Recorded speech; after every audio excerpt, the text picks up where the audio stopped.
Just hit go, or excuse me. Oh, YouTube. Setting up your meeting. Okay, it looks like it's going.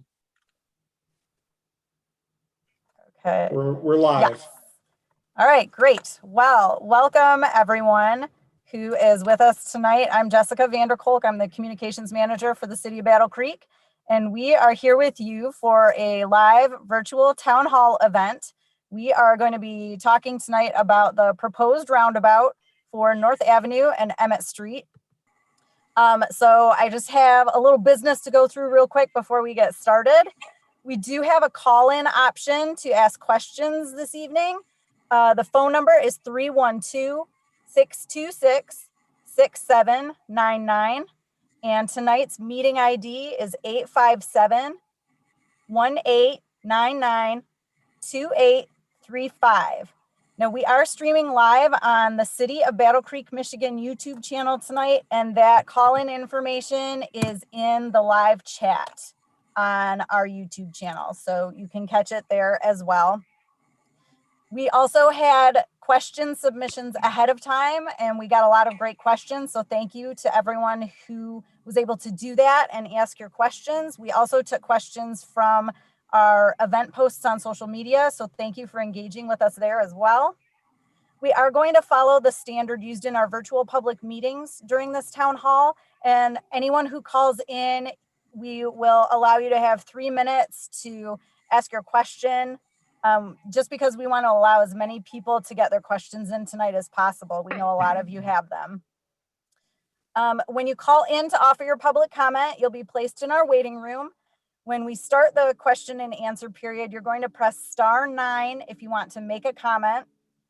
And we will call on you by the last 4 digits of your phone number, so be listening for that. And you will press *6 to unmute.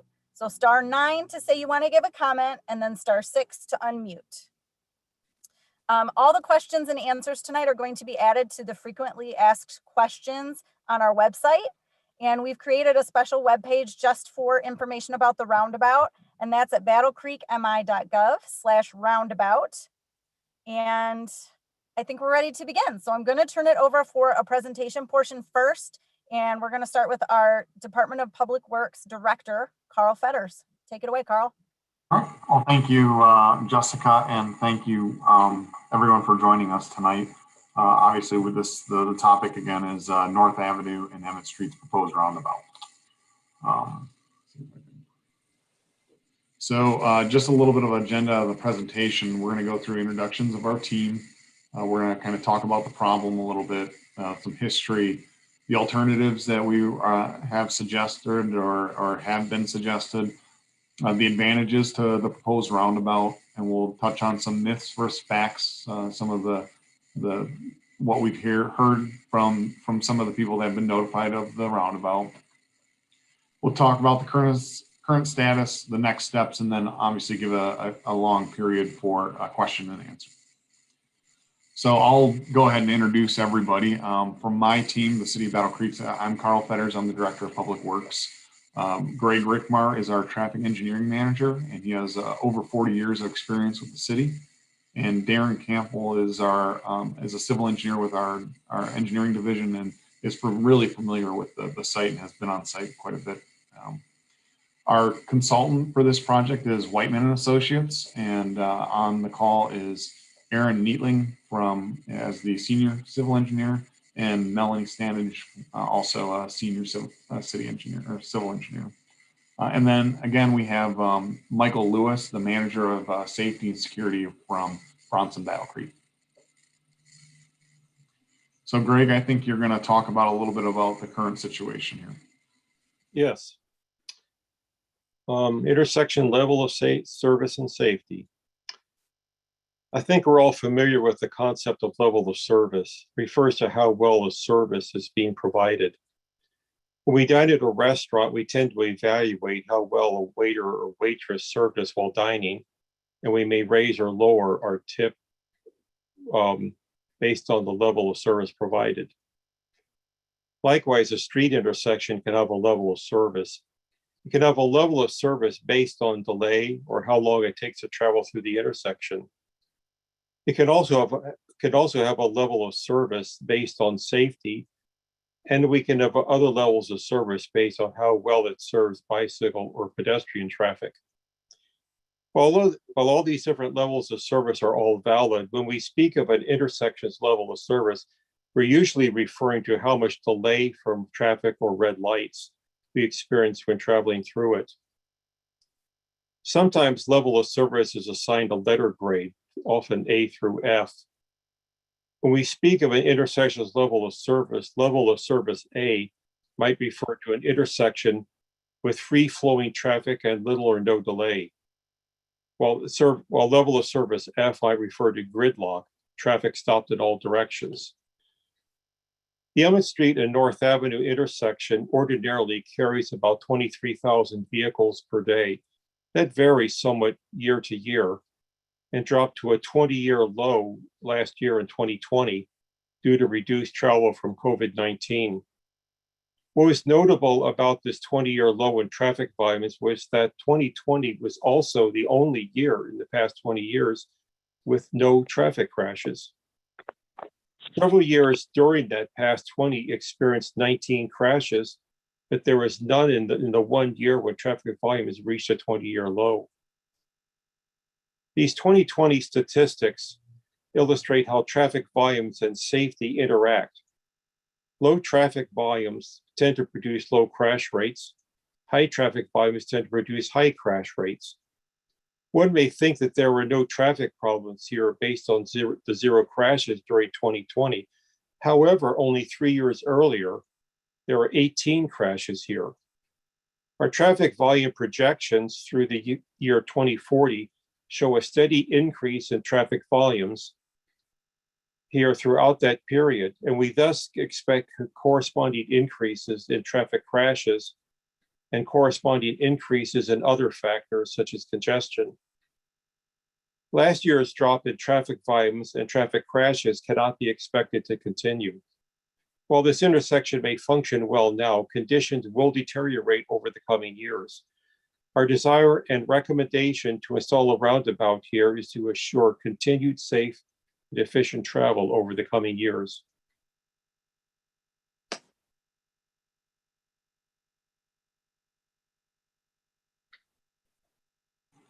Thanks, Greg.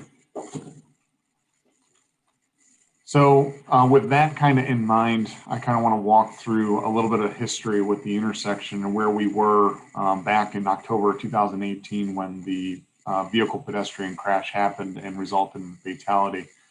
So as Greg mentioned through his slide there, that leading up to that crash in October 2008, the city and Bronson had worked on several different improvements to the intersection to increase the safety of for both the drivers and for pedestrians.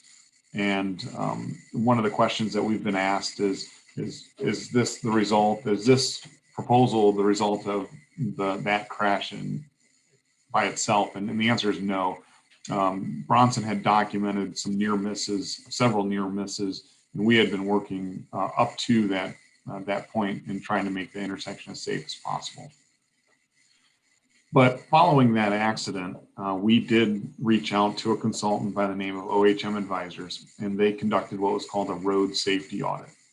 And a road safety audit is basically a multidisciplinary team of engineers that look at the intersection as it is and determine if improvements need to be made. And these group of engineers are not familiar with the intersection, so it's not jaded by past experience. They take a look at the intersection as it is today. And the final report was received back in December of 2018, and in it included several recommendations and hazard identifications. So the next December through May of 2019, we used that report to kind of drive our decision making at the intersection. So there are several short-term easy improvements that we did, and if you're familiar with the intersection, then you probably noticed us doing these things. But They included sign reduction, placement improvements, pavement marking enhancements. We installed signal backplates and tethers on the signals. We updated the signal permit, which is basically the timing of the light of the signal. And then we also added what's called a leading pedestrian interval. And what that is when the pedestrian pushes the button, they're given an all red phase in all directions to kind of give them a head start into the intersection. What that allows the pedestrian to do is kind of be recognized at lower speeds. And we've had pretty good success with that. And this is the only intersection in Calhoun County that has this feature. And then, of course, the long-term recommendation was to install a roundabout here. So knowing that the report was conceptual in nature, we reached out to Whiteman and Associates Incorporated to model the intersection. So they took the most recent traffic counts. They took a considerable a growth factor for those traffic counts. And also we considered the impacts to Fremont International Academy, which was in the process of opening, but not in full occupancy yet. And so using those as our framework, Whiteman and Associates modeled the intersection and did prove that the intersection as it is compared to the intersection as proposed as a single lane roundabout would function better, basically meaning that the level of service that Greg was speaking about would improve. And what that means is that the delay, a driver delay, would be reduced. So the amount of time on average that a driver would wait at the intersection would be reduced. In addition, we kind of educated ourselves on all the other fine safety improvements that a roundabout has to offer, and we'll kind of get into those a little bit later. So city staff in to pursuing the grants and to doing a little bit of public education, because this is our first roundabout, and we've been moving towards that right still. So in October of 2019, we secured CMAQ funds, which stands for Congestion Mitigation and Air Quality. Because a roundabout reduces delay, it also has the effect of being better for the environment. So it reduces emissions and reduces gas usage. And so we secured about $257,000 grant for the project. In June of 2019, we published a frequently asked questions on our website, and Jessica has continued to update that. So, and we'll update that based on the questions we hear tonight. In July of 2019, we did a city fair demonstration with Big Wheels, where we put kids in a small scale roundabout and gave us an opportunity to talk to parents about the benefits of a roundabout.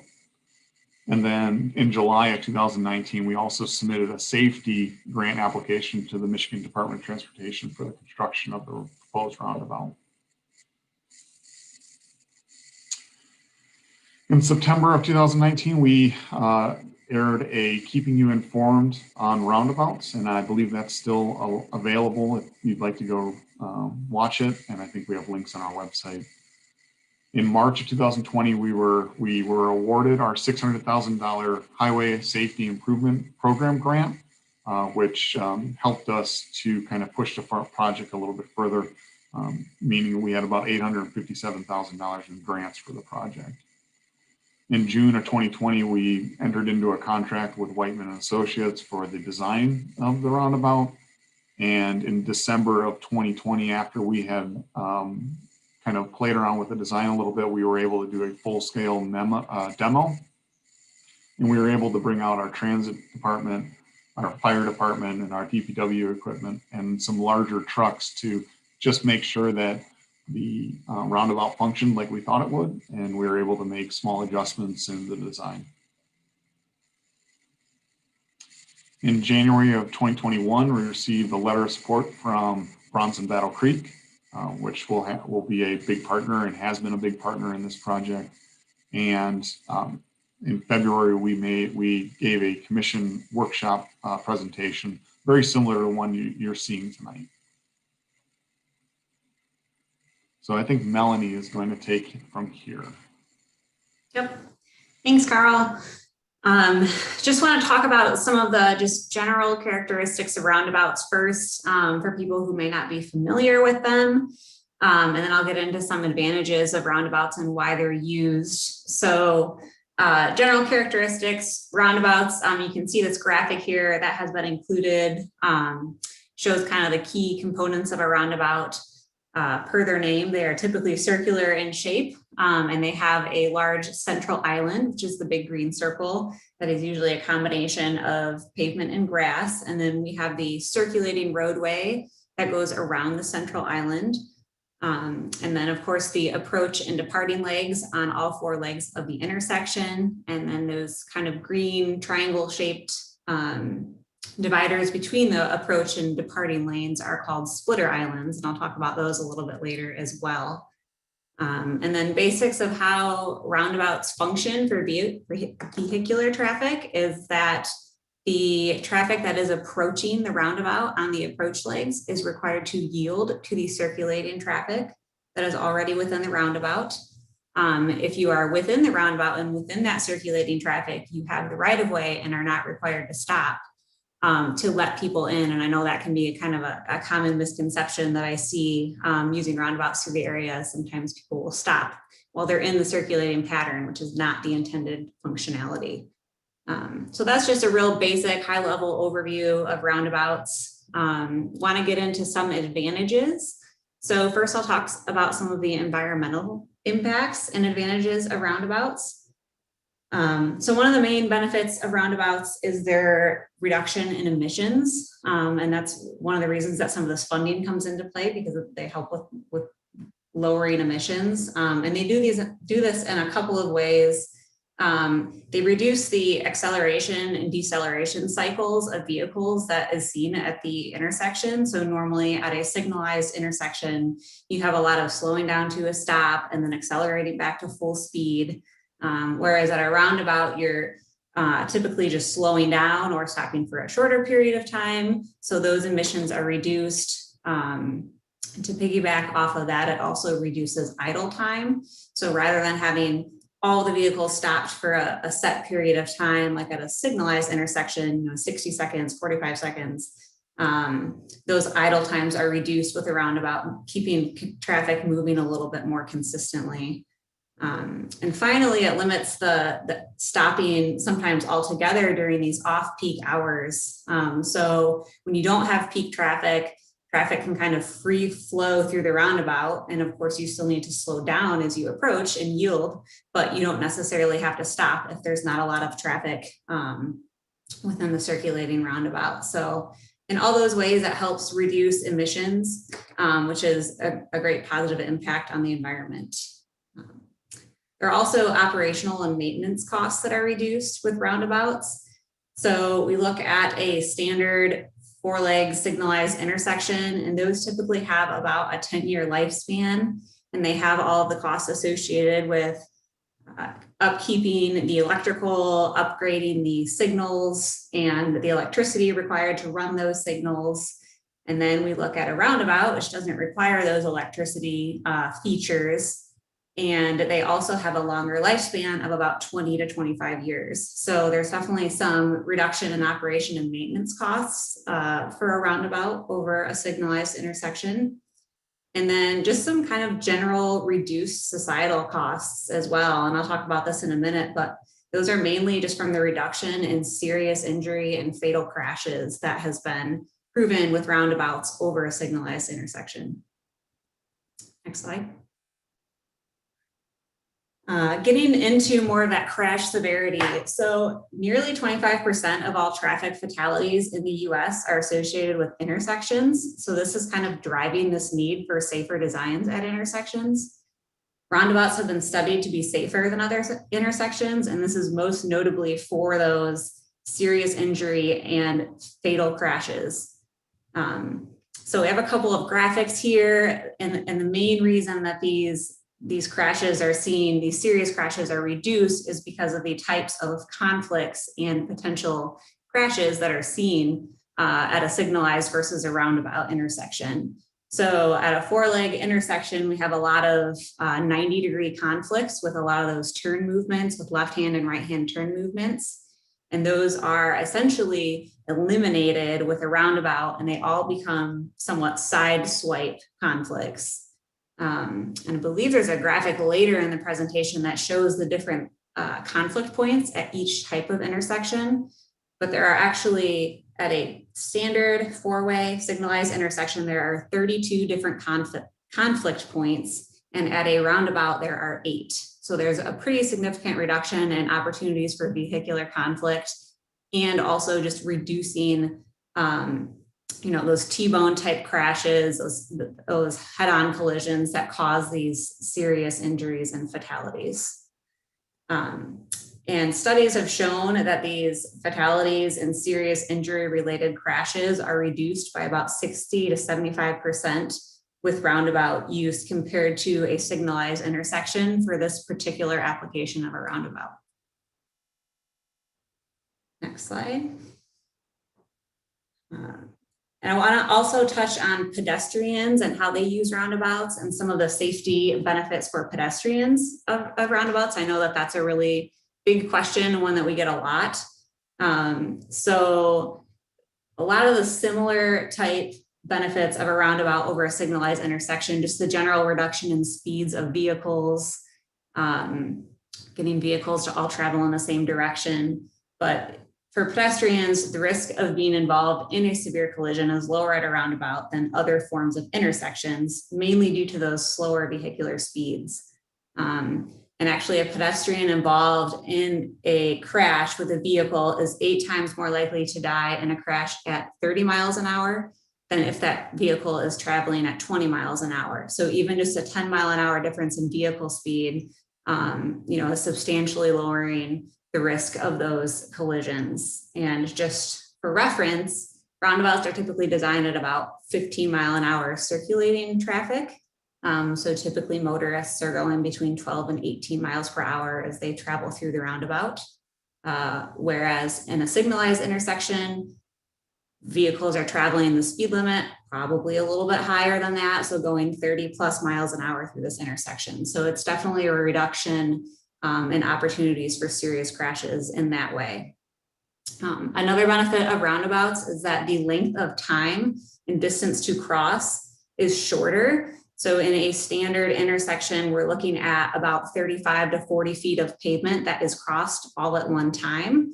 And then in a roundabout, we are crossing about 15 to 17 feet of pavement at one time.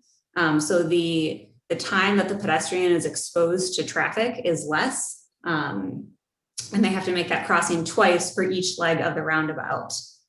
But the splitter islands, which are those little triangular pieces in the middle, offer what we call a pedestrian refuge island. So you cross the one lane of traffic and then you're able to pause and reevaluate and resolve conflicts with traffic coming the other direction separately.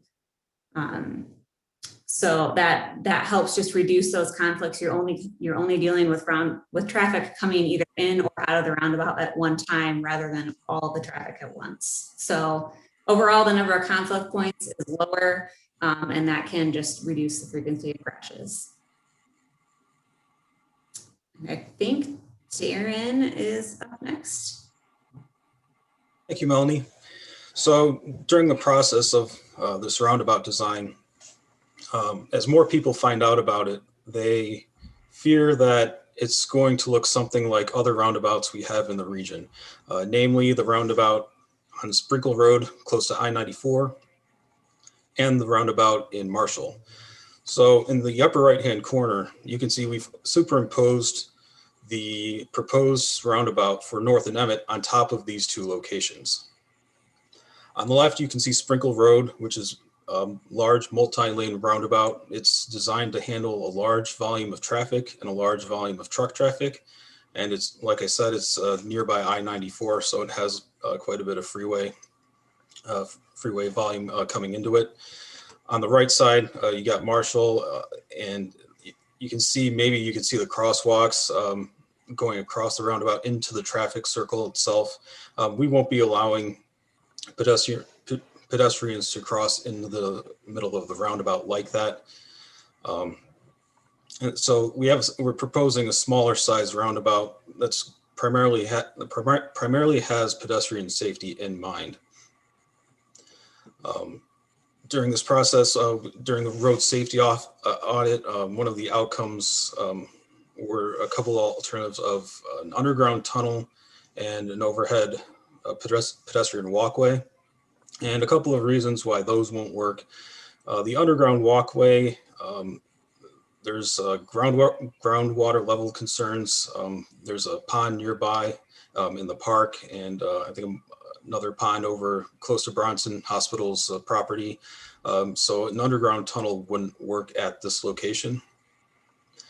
An overhead pedestrian walkway also wouldn't work. We've got a lot of overhead utilities that would come into conflict at this intersection, and a requirement for this walkway would be that it would have to be ADA accessible, which requires a ramp, and that ramp would take up a lot of space, even more room than what this roundabout will be using. Another myth and fact is crash volume. There's a lot of concern about an increase in crashes, but another dimension to crashes is the severity of crashes. As Melanie just talked about with the crossing conflicts, you can see on the diagram on the bottom right-hand corner, all those white circles, those are your left-hand turns, possibly colliding with oncoming traffic, 90-degree crashes by running red lights. And then next to it, you see the roundabout, where it presents a limited number of conflict points where you can have either diverging or merging, but mostly these are just side swipes. Going back to the Sprinkle Road roundabout, I looked up some data, and going back to when it opened in November of 2015, going through the end of 2019, there were 141 crashes reported, but less than 10 of them had injuries associated with those crashes, and all of them were minor. There were no significant injuries. There were no pedestrian or vehicle related fatalities. Next slide. So the current status of this roundabout is putting final touches on the geometric design with regards to truck traffic, and maybe some possible tweaks to pedestrian refuge islands, just to make sure that visibility is maximized for motorists, and that the crosswalks are also in the safest locations possible. A final grade inspection package will be handed over to MDOT by June 7th. And what this is, it's basically 80% of an entire project package. We'll get feedback from MDOT and suggestions for construction items and any concerns they might have. That submittal will put the project on track to be bid in fall or winter of this year. Right-of-way acquisition is in progress. One of the features of a roundabout is that no matter how small we make this, it's still going to take up a little bit of room, and so we're going to need to acquire land on all four corners. And so we're in the process of getting easement and right-of-way acquisitions taken care of, and those will be passed along to commission. As mentioned, the project will be bid in fall and winter, and once that happens, the commission will be asked to approve the contract, and construction will be able to begin in spring of 2022. Thanks, Darren. So the last piece of this here is we've gotten a lot of questions about the cost, and you can see the budget here, and you can see that we've got $1 million worth of construction and easement acquisition costs. We were able to secure $857,000 and some change in grants to pay for the project. So when you look at the start of the project, which really started in October 2018 to today, we expect to expend about $300,000 of city expenses. And like Darren mentioned there, our next steps are right-of-way acquisition, design completion, contract bidding and approval, and construction in spring of 2022. And this will require commission to take 2 separate actions. And I think with that, we are ready for questions. Okay, so thank you for everyone who was a part of that presentation. Ryan, do we have any callers at this point? Jessica, we have one caller with the last 4 digits, 9557. Caller, if you'd like to make a comment, push *6 to unmute your phone.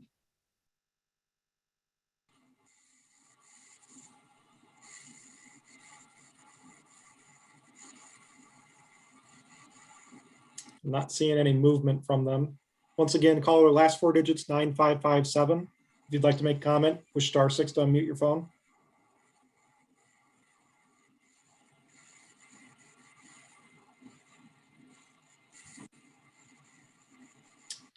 That's the only caller we have right now, Jessica. Okay, if Hello? that, oh, go ahead. Okay, who's going to be responsible if this does not work?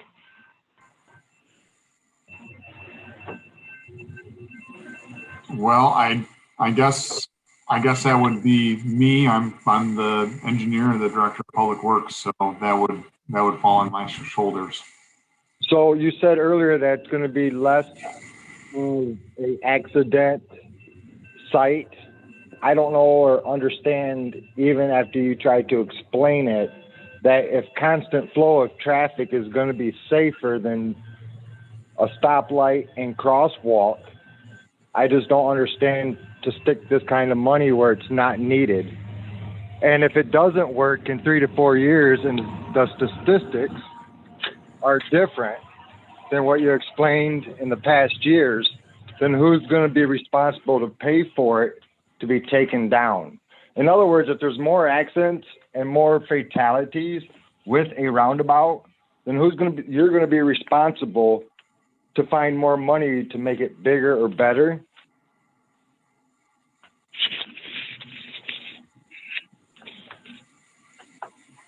So I guess I'll answer the crash volume question, and the slide that's up right now. The real advantage to a roundabout is that the crash severity is almost eliminated, as Darren said, with the crash statistics that are prevalent now with roundabouts, is that the severity, the fatalities, the personal injury accidents are really severely reduced. And so, the studies have been conducted on these, and what they're telling us is that they are safer. I don't think there's a fear that we're going to create an unsafe situation out there. Well, I live in Battle Creek and I drive that every single day. And in the morning, there's probably cars a mile long. So if them cars are traveling nonstop at a constant flow, how are people going to be able to walk across that? Is there going to be some kind of stop your car deal? I'm not understanding, if there's a constant flow of cars, how is it safer? And if it's not going to work, then you're going to be held responsible for future crashes if there is. If it doesn't work, you're holding yourself responsible, and your company or somebody else has got to fix it. So the pedestrian safety, the reason why the pedestrian safety is increased is, the reduction in conflict with the actual vehicles and pavement, but also lower driver speed. So in order to navigate the roundabout, your speeds have to be a lot less of what they are right now. And so, the situation that we have at the intersection right now, I mean, what I like to tell people is, imagine you're taking a left-hand turn at that intersection. And as a driver, you're constantly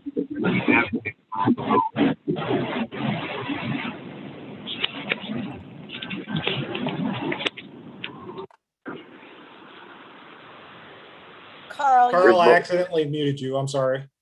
No, you're fine. You're fine. I'm just concerned that we're putting this in. I don't know even if my tax money is going towards this, but if it is, and that it does not work, and somebody has to be held responsible for it. So you're telling me a year or 6 months after it's done, if there's more fatalities than you mentioned in your speech, then okay, one lady died. So if 3 people die or get hurt, that roundabout did not work. What's going to happen at that point? At this point, I do want to say your time is up, sir. So I don't know. Well, if Carl imagine wants to say that, one more because- thing, but at this point, we're Yeah. going to move on. Carl, perhaps I could help with that question that's being asked, which is, I understand where the citizen is coming from. That they're asking, who's making the investment, and if we need to make adjustments because statistics would suggest that we didn't accomplish our goals. Whose responsibility would that be? And I just want to clarify, it certainly is the city that's making the investment here. And if modifications are needed in the future, it would be the city's responsibility.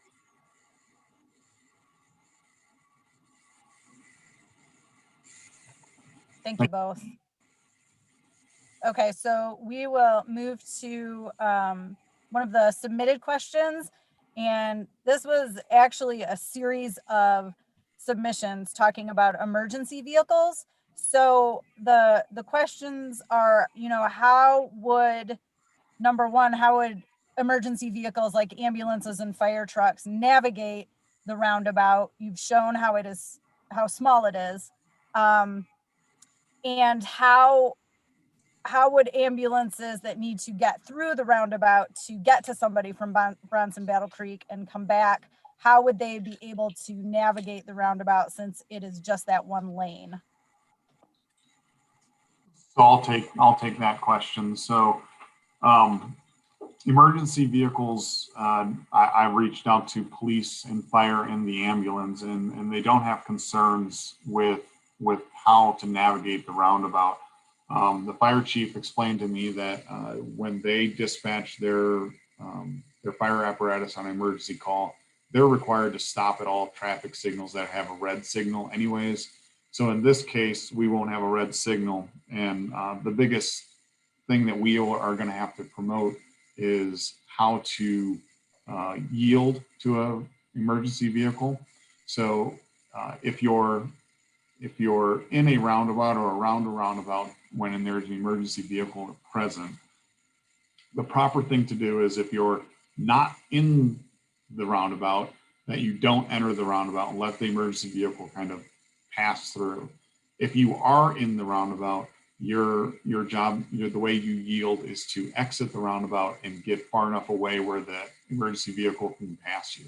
So that's how a roundabout will kind of function under an emergency situation, and that's something that we'll work to kind of promote as we go forward into construction, and with the help of our emergency services people. So, Jessica, did I answer all of those questions? I think so. Did you? And maybe you talked about this when you talked about how the mock roundabout, about how especially with larger fire trucks can navigate through it. Oh, so the design of our roundabout includes what's called a truck apron on the interior of the roundabout. So a normal passenger vehicle will drive around the roundabout on asphalt pavement. The interior of the roundabout will have what's called mountable curb. So if a larger vehicle needs to navigate that, the back end of the vehicle will kind of trail up onto this truck apron, and they'll be able to turn through the intersection and pass safely. And that's how larger trucks would also function in the roundabout. Great, thank you. There was a question about semi trucks too, so that's helpful. Okay, so we will alternate back to callers. Ryan, do we have any callers waiting to ask questions? We do have a new caller with their hand up. caller with the last four digits, 6341. If you'd like to push *6 now and make comment, go ahead. So I lived in Europe for 9 years. I think roundabouts are fantastic. I'm very grateful that y'all have decided to go ahead and put one in. Had I heard a presenter say that pedestrians will not be able to walk to the center island of the roundabout? So, and I guess I'll take that one too. Yeah, yes. So like what Darren was saying is in Marshall, there's kind of a park in the center of their traffic circle, and they have pedestrian crossings into that center of the island. Our island will be really pretty small, and it won't have any park features really to speak of. So there won't be any need for pedestrians to kind of cross into the center of the roundabout. And will there be some kind of a training mechanism whereby non-European drivers can learn how to maneuver through a roundabout? Would it be possible to establish the mock course again so that people can find out just how easy, well-run roundabouts are? Thank you. I'm going to mute myself. So we have, we did the demo. I'm not sure if we can do a similar demo in the future, but we have reached out to other communities, and I think Whiteman was part of a project that allowed for kind of customers that weren't, or residents that weren't very comfortable with roundabouts to use the roundabout once it was constructed before it was open to general traffic. And that's something we would consider as well.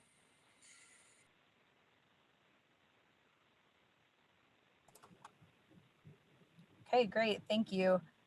We will jump back to a submitted question.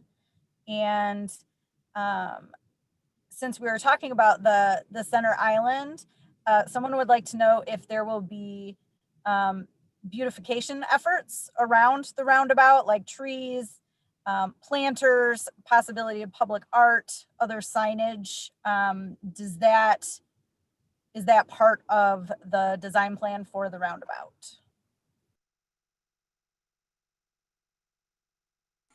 So we'll have features that we'll add to our project. For example, the curb lawn in between the 10-foot sidewalk and the actual curb will be decorative concrete. The design that we showed there at the end had some sort of, they'll have curb and gutter surrounding the entire thing. The center island really is not something that we would put any kind of art in. We do need that for signage space, and I don't think we have any trees on the project. So.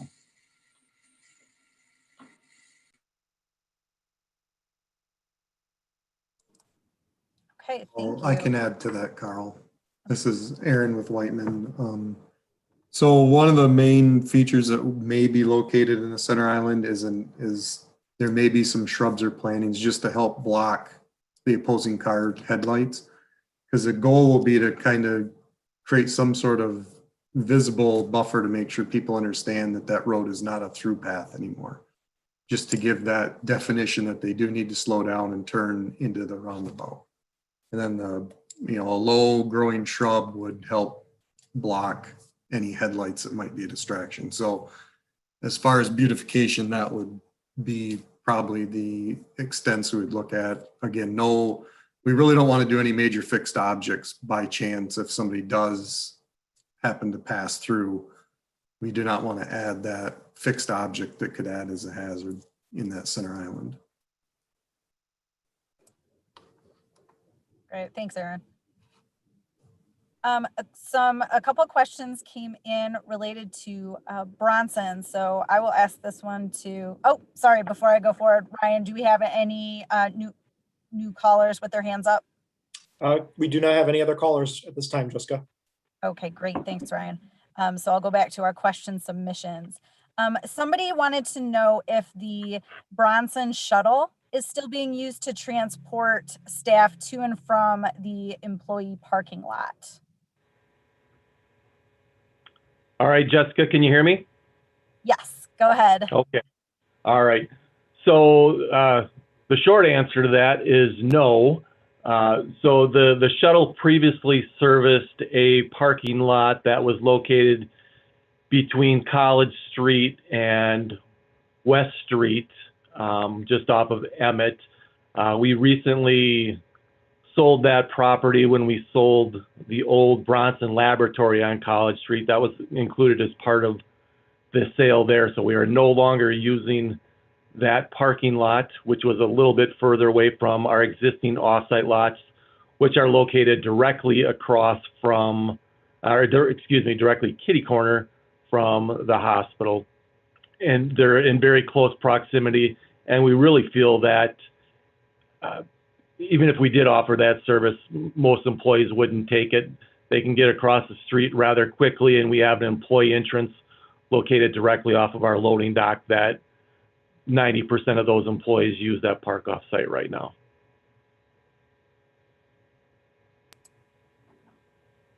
Great, thank you. Before I continue, Ryan, anybody new? Nope, nobody else at this time, Jessica. Okay, great, thanks. Mike, I will stick with you. I've got one more question related to the hospital and employees getting there safely. Someone just asked what other options there might be that would allow the hospital employees to safely get to work that may not involve a roundabout. I know some people have asked about a parking structure closer to the hospital property and that sort of thing. Yeah, I think, when the question about the parking structure was asked during the city commission meeting, and, I've done a little more research on that, and the cost of a single parking space as you start to go up is closer to $30,000 per parking space. I think I'd use the figure of $10,000, which was quite an old figure. So, we'd have to build on top of existing parking lot. And with that, we'd probably need a parking structure that could accommodate about 400 vehicles. So we're looking at about $12 million for a parking structure. So we really feel that our best option at this point to get our employees and other pedestrians safely across the intersection is a roundabout. We certainly appreciate the work that's been done already with, as Carl described, a leading traffic interval, which allows employees a kind of a 5-second head start there, and the no turn on reds signs that are there. But we really feel that this will help significantly. We need to slow traffic down. That's the bottom line. I cross that intersection multiple times a day. My office is across the street, and cars go well in excess of the speed limit there, and we need to slow them down. So thank you.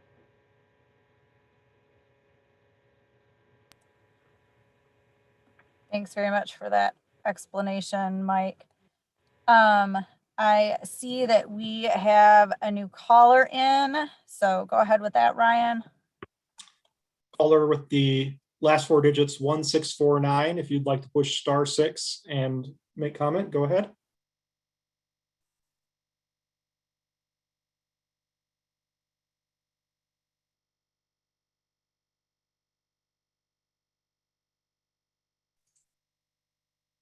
One more time, caller, last 4 digits, 1649. If you'd like to push *6 and make public comment, go ahead at this time.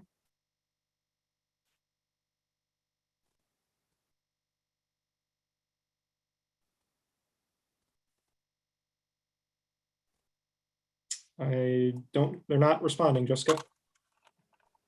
Okay, if they do, we can certainly come back to them.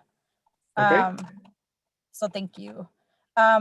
So another question that we had submitted were some questions related to the grants that we received for construction of the roundabout.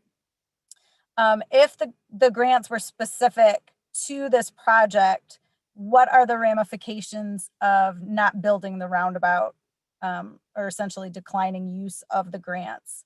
Will it affect possible future grants for projects that would provide positive community impacts? So I'll take that question. So we do have two separate grants here. So the congestion mitigation air quality grant, it does have a end date. So if we're not successful in getting the project successfully obligated, which means that we have plans that are reasonably complete to MDOT by May, then we're really jeopardizing that pot of money and our area wouldn't see it. The other grant that we're utilizing is a safety grant. And if we're not successful in using those funds, our future applications will be given a lower score because of that. And we do have other safety grant applications being submitted this fiscal year for larger projects that we would like to be successful with. So not going forward will handicap us in the future. Thanks, Carl. Before I move forward with additional submitted questions, we can try again with caller with the last four digits, 1649. If you have a question or want to make a comment, you can press *6.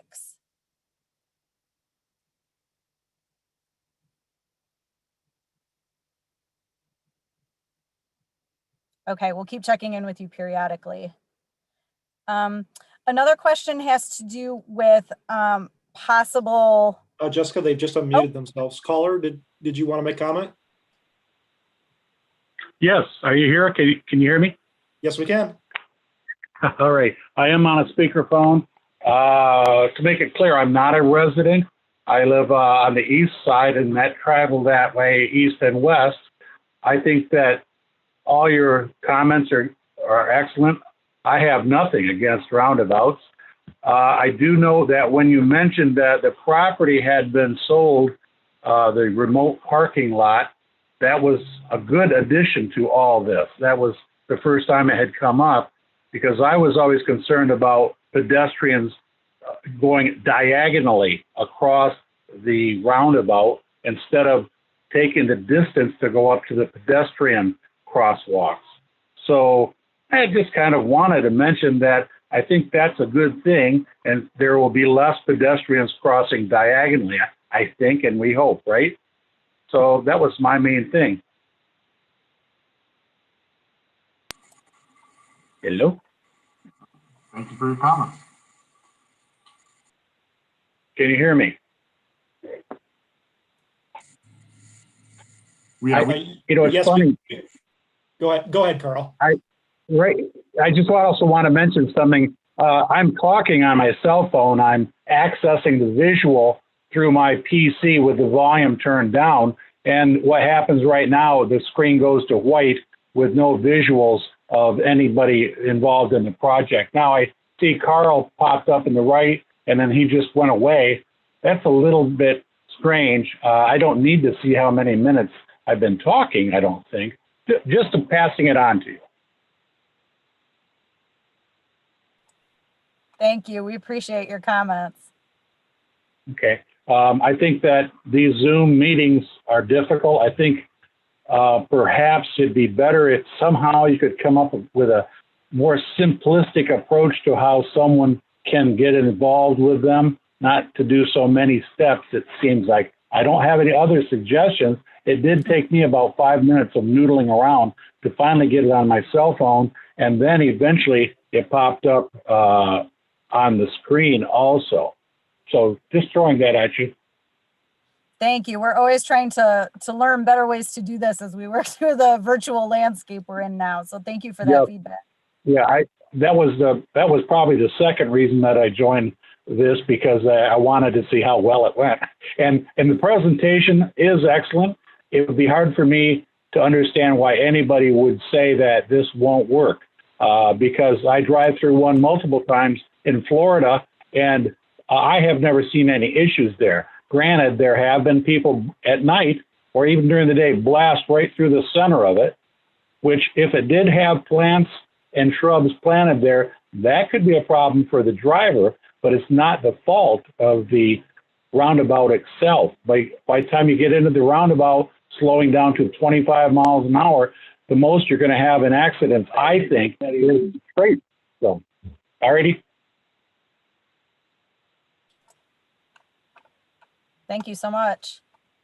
All right, we can hang up now. I've taken enough. Let's see if we can't get any more people calling in.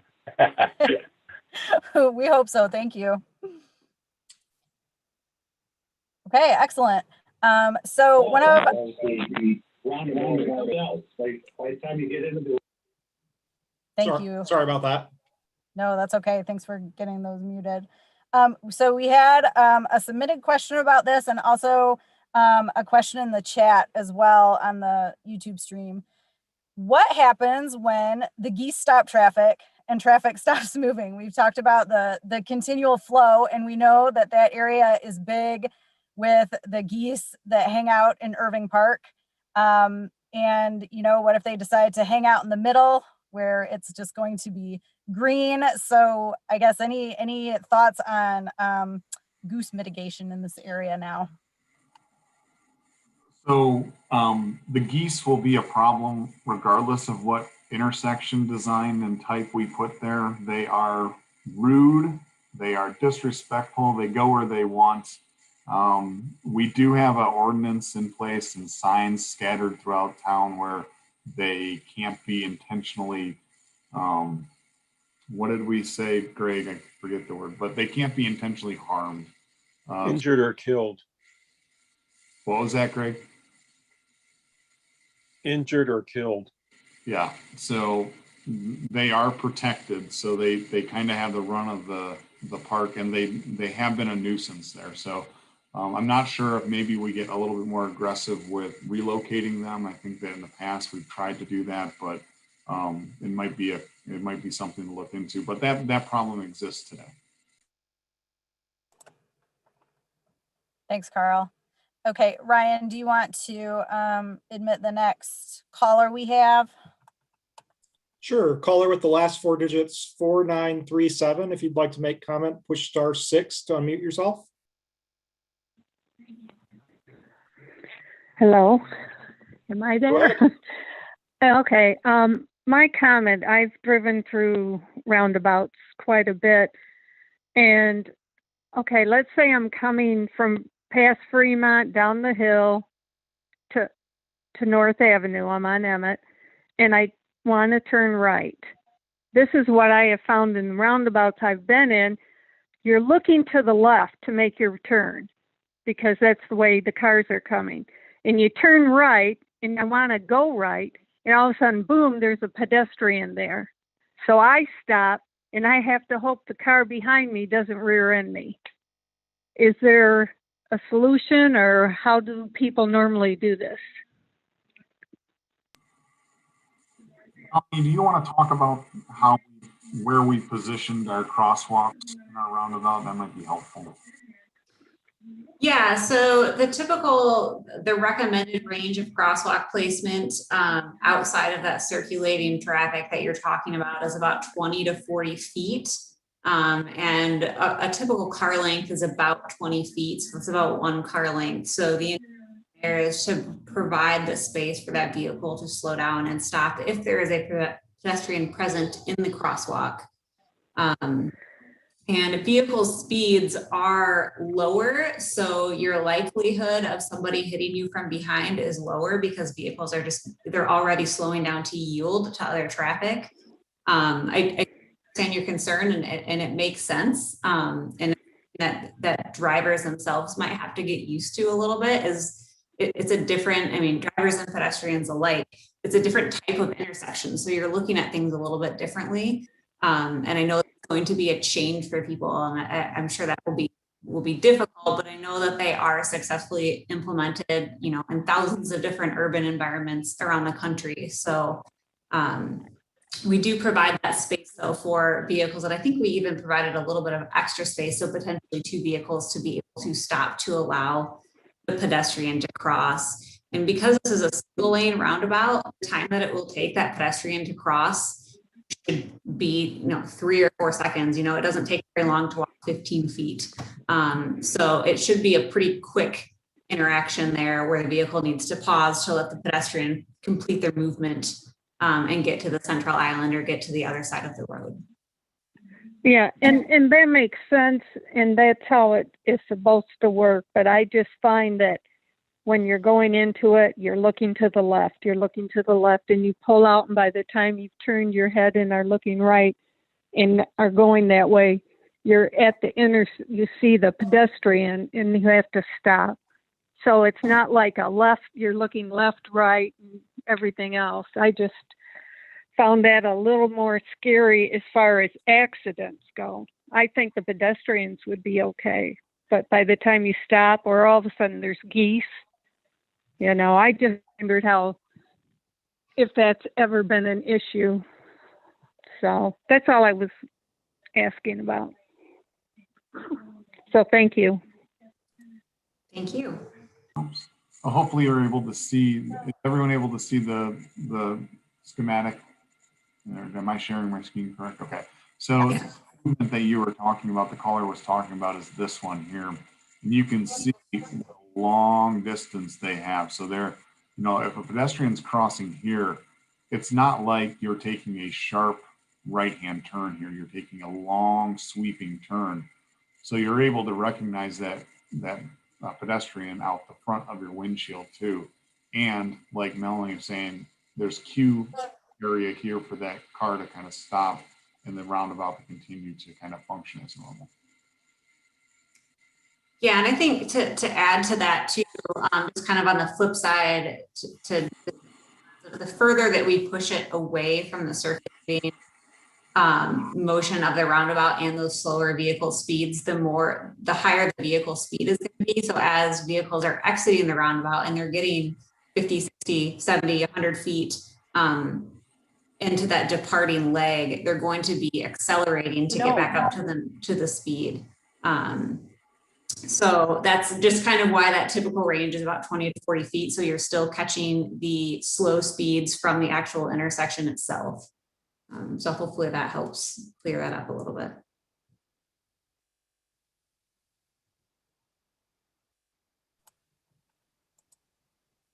Great, thank you. So we'll switch back to a submitted question. This one has to do with perhaps more police enforcement of the current intersection setup. The person wondered if there could be photos taken of license plates of the vehicles that run red lights. They see it often and wondered if, and also see speeding through the intersection. So perhaps there would be less of that if there was more police enforcement in that area. I'll take this one. All the instructions that we received from the Michigan Department of Transportation and the Michigan State Police tell us not to install any photo enforced signs for red light running or speeding or anything else at this location, at any location. Ordinarily, photo enforced signs are posted whenever photographic enforcement is used, but not in Michigan. That leads me to conclude that photo enforcement is simply not permitted in Michigan. That might be a state statute, but I haven't been able to find it. It might be the result of a court ruling, but we would have to consult an attorney to find out.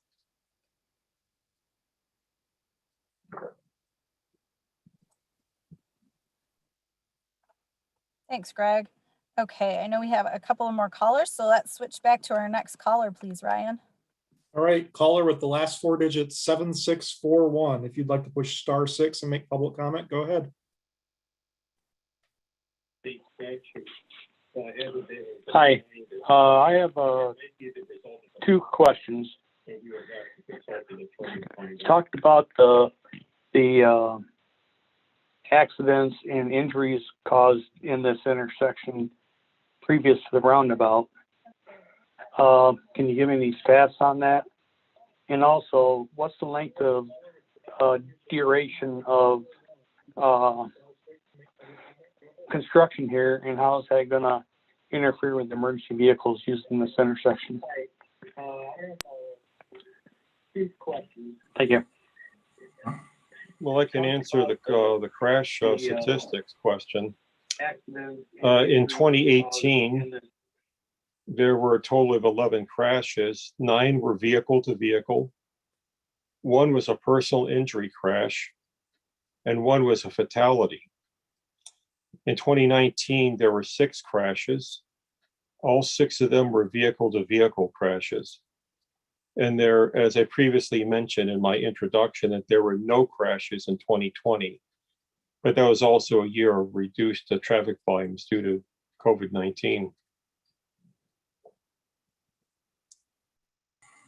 Yeah, and I guess I would also add that, the 20-year history that we had provided the commission kind of showed a trend of 3 to 4 personal injuries at this intersection per year leading up to this most recent time. So the length of construction, I don't know, maybe Aaron, we haven't really talked about the time of construction, but our plan would be to shut down all 4 legs of the intersection so that we can expedite the construction. At that time, we'd just divert, but I'm not sure if we've really nailed down how long of a construction period it would take. That's correct, Carl. We haven't quite dove all the way into the fine details on the schedule. I believe the previous one, we were involved in a roundabout in Kalamazoo. That one had a lot more underground work than this one. This one would be more storm sewer work, just to move around catch basins, which would be probably the most critical time that would restrict traffic. But as part of the project, even though the whole road would be closed, we would be in contact with the hospital, and we would work with emergency services to, work with routing or, trying to keep them informed. If we have to potentially keep a 1-lane gravel surface open, we've used those options. We've also worked with emergency services in the past to look at our schedule, and they've staged emergency services and apparatus outside the limits to respond that. This is a little different being directly next to the hospital, but that would come into, looking at leaving a temporary gravel surface just for emergency vehicles if needed. So there's options we can look at and discuss as we go through the design phase. The construction, I would say you're 8 to 12 weeks is probably a good timeline. It depends on how much we get into underground work. Like I said, we don't plan on a lot of it, but once we get a few legs open, we might be able to, get it to the point where once we get gravel surfaces down, it will be accessible to emergency services as needed.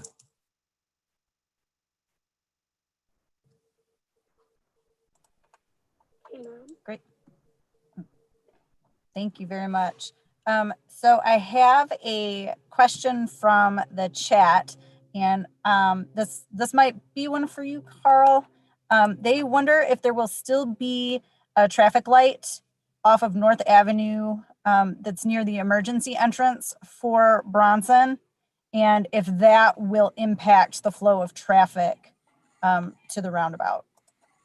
Yeah, so that traffic signal will remain, and it won't impact the flow of traffic. I mean, it will, but it won't be coordinated with the roundabout at all, or with, I don't think, and Greg can correct me if I'm wrong, but I don't think it's coordinated with Roosevelt and North either.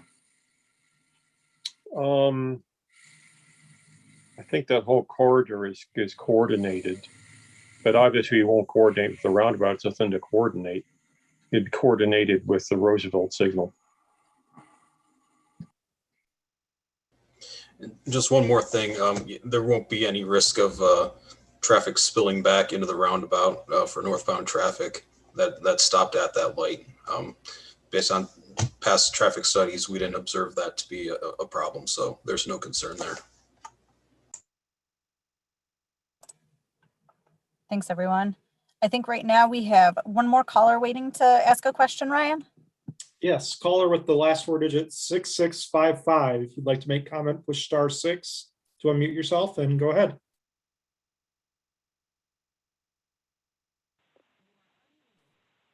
Hi, thank you.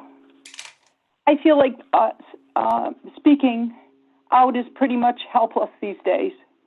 Of the 23,000 vehicles that pass through this intersection daily, I am upset that only 2,000 flyers were sent out to the community and only to the neighborhood near the intersection.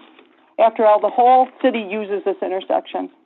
Since receiving the flyer on March 12th, I have taken the time and effort to reach out to my neighbors and neighborhood.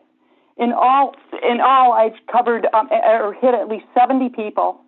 I have found the majority of my neighbors are confused, anxious, and opposed over the proposed roundabout. To us, this is a very significant change in our neighborhood. Many of us have lived here 30 plus years. For myself, 38. As citizens of Battle Creek, we are requesting that we be given time for more dialogue. We need a better understanding of how this will impact our homes and neighborhood. The public process was interrupted by COVID. Yes, you had public meetings, but virtual meetings are not the same. Please give us an opportunity to have a group dialogue with the community, you, and the appropriate city representatives to address our concerns and questions. Thank you.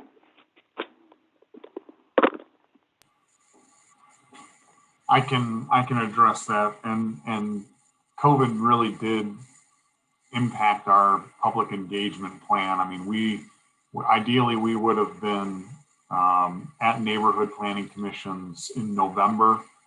We kept on holding out hope that we would get some sort of release from the pandemic. That never did kind of come to fruition. We regret that because it really is something that this project needs to do. Unfortunately, the timing of our grants are such that we do need to press forward with the project. We did send out 2,000 notifications for this town hall. We picked the neighborhood surrounding this area because we felt like those would be the customers or the residents that would be greatly impacted by this. We also will be sending out a DPW newsletter to the entire city, and that will include information on the project. So we are trying to reach out. We've done our best to kind of make as many people aware of the project as possible. And we continue to work with Bronson to try to figure out a way to safely engage both the staff and the patients that use Bronson to educate them on why we're doing it and how it will function in the future. And we're still committed to that. I mean, we have a lot of time before the construction of this happens, a lot of time for us to engage and to teach and promote why the roundabout was being proposed. But in order to utilize those grant funds, it's necessary for us to kind of push to a resolution sooner than maybe we had really wanted to.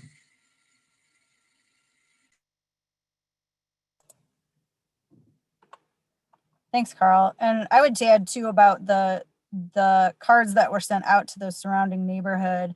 That was kind of our answer to not being able to go to the neighborhood planning councils in person, like Carl mentioned. So we wanted to somehow reach out directly to those neighbors who live closest to that area, even though, of course, lots of people drive through that intersection.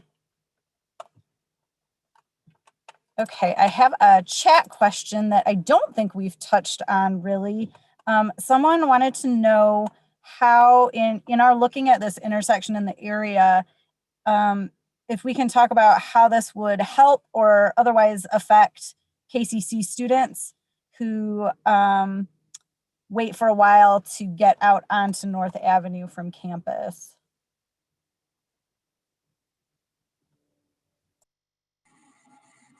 I guess I can tee it up and maybe Greg or Darren can take it. So the way that the North and Emmett intersection kind of functions today is that when North gets a green signal, it basically starts a platoon of traffic that kind of goes up to KCC.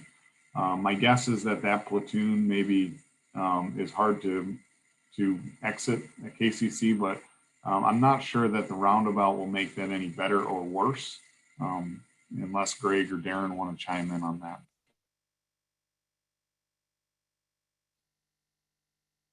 Well, for KCC traffic turning left onto North Avenue, I don't think it would make any difference.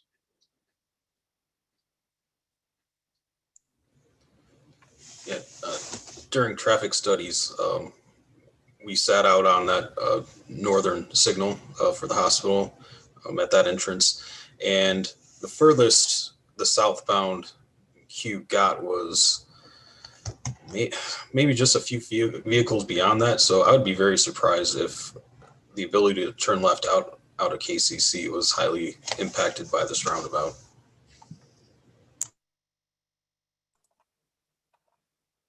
Thank you all. I know we don't have any new callers at this time, so I'm going to go back to a submitted question, which was another suggestion to try to solve the service of the intersection in a different way.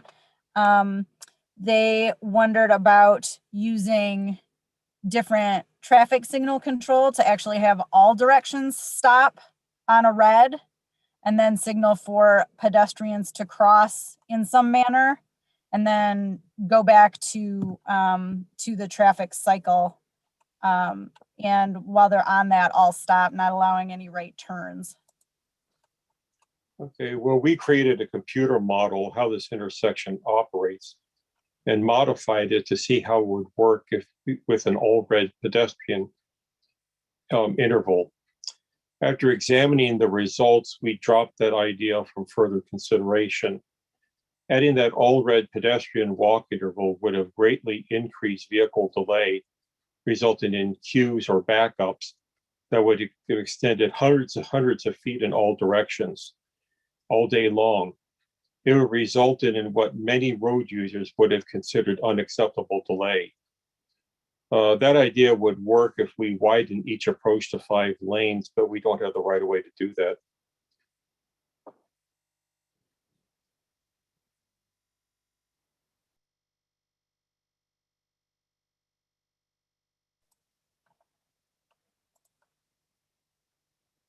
Okay, great, thank you. I'm just looking through some of the other submitted questions, which we have answered already. So I know we've got a couple callers who have hung on the line with us. We are getting close to the end. If you have any other questions that you'd like to get in before the end of the meeting, you can certainly go ahead and press *6. We can start with 6655. Do you have any additional questions you'd like to ask? We've still got 10 minutes before we end tonight, so you can press *6 and ask away if you'd like.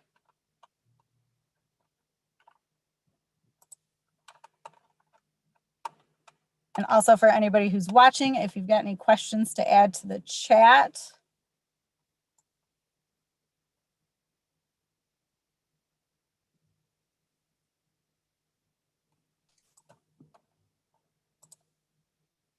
Okay, I do have one. We talked about not putting any sort of beautification type items in the center island. Somebody wondered if pedestrians make it to the refuge island in the middle as they cross a leg of the intersection, if we would be able to consider benches on that refuge, since crossing could take some time.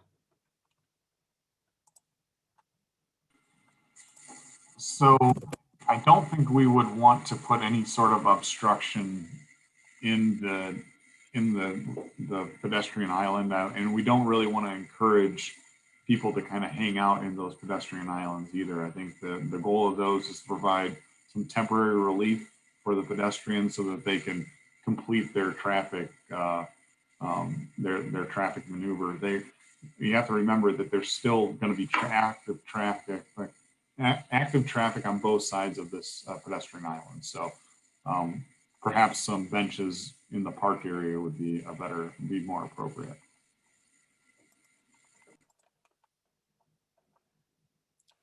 Great, thank you.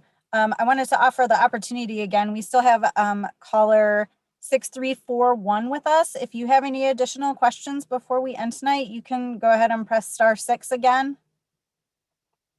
And if you're just here to continue listening, that's okay too.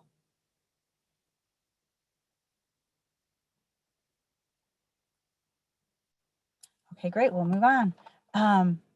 I know another question has been what will happen to Irving Park? Is there a plan that goes along with that or that will come? And I know there's also a question about the very old, I believe it's an oak tree that is at Irving Park. I don't know if that is close enough to the intersection, but if we have looked at that so far and what the roundabout, what Irving Park might look like with construction of the roundabout. So the project will encroach onto Irving Park, and we actually did quite a bit of historic. Because of the project, we did some historic investigation there, and there actually used to be a road that kind of came off this intersection and went into the park there. And so what we did was we kind of identified how much of the park we would encroach on. We identified any trees that would be in the way. I think there's a sign that may need to get relocated as well. There was one tree that conflicted with our sidewalk that we're proposing. And we had an arborist look at the tree from the Arboretum, and he suggested it was a diseased tree. Apparently it was needed to come down immediately after he looked at it. And so our field service crew has already taken down that tree. I'm not sure if we've identified any other trees that will be impacted, but I do know the sign will. And maybe Aaron or Melanie, if you want to speak on that.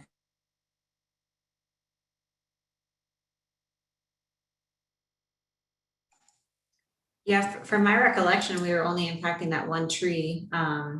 I'm not sure specifically if this is the same oak tree, but there does look like there's an oak tree close to the park entrance maybe that they're referring to, and that will not be impacted. I think that's the one that's right next to the entrance.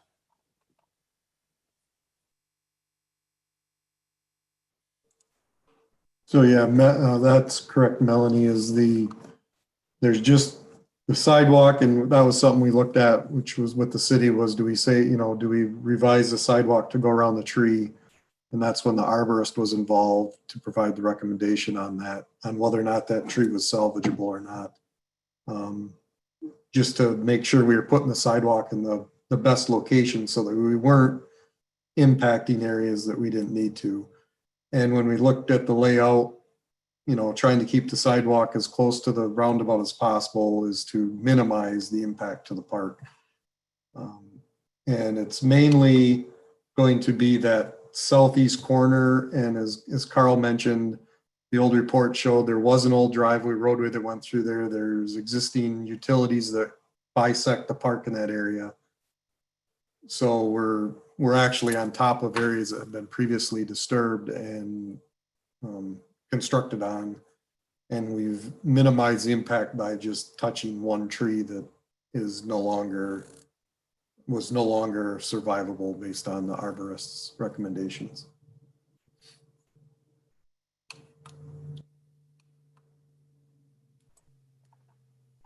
Thank you. So we have actually come to the last few minutes of our town hall tonight. I want to take a minute to thank all of our presenters who are with us to share this information and answer people's questions.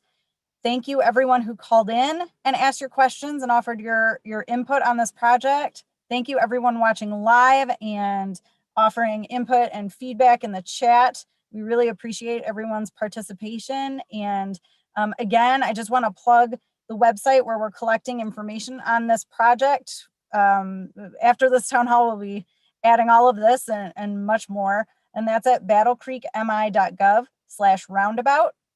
Another thing you can see there's actually a roundabout in, I think it's Northeast Ann Arbor.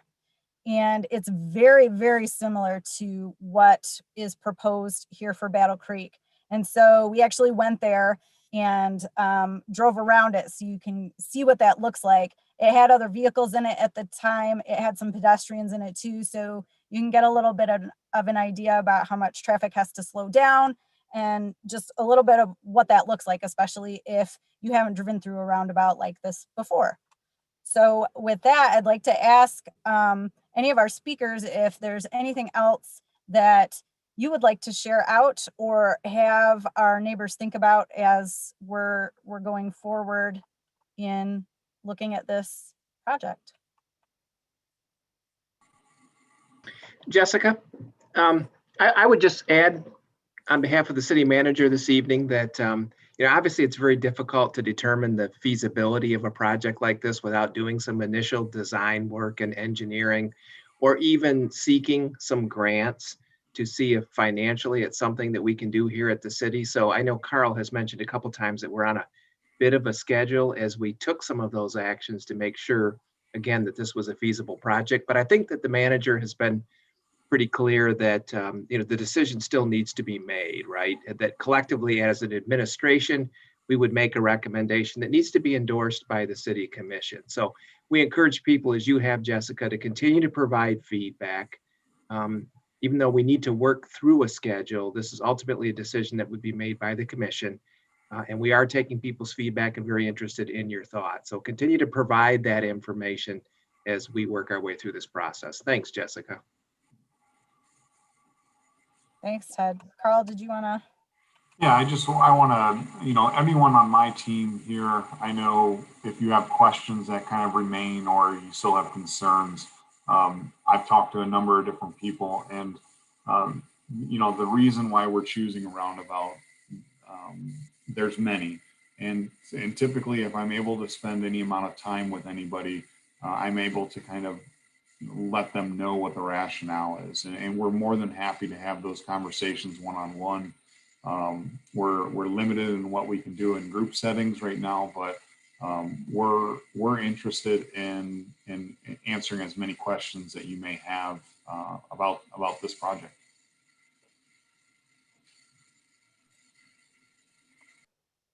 Thanks, Carl. I don't see anybody else unmuting. Did we have anybody else who wanted to give final thoughts? Okay. Well, thank you everyone again. We appreciate you joining us tonight, and we will continue looking for your feedback on this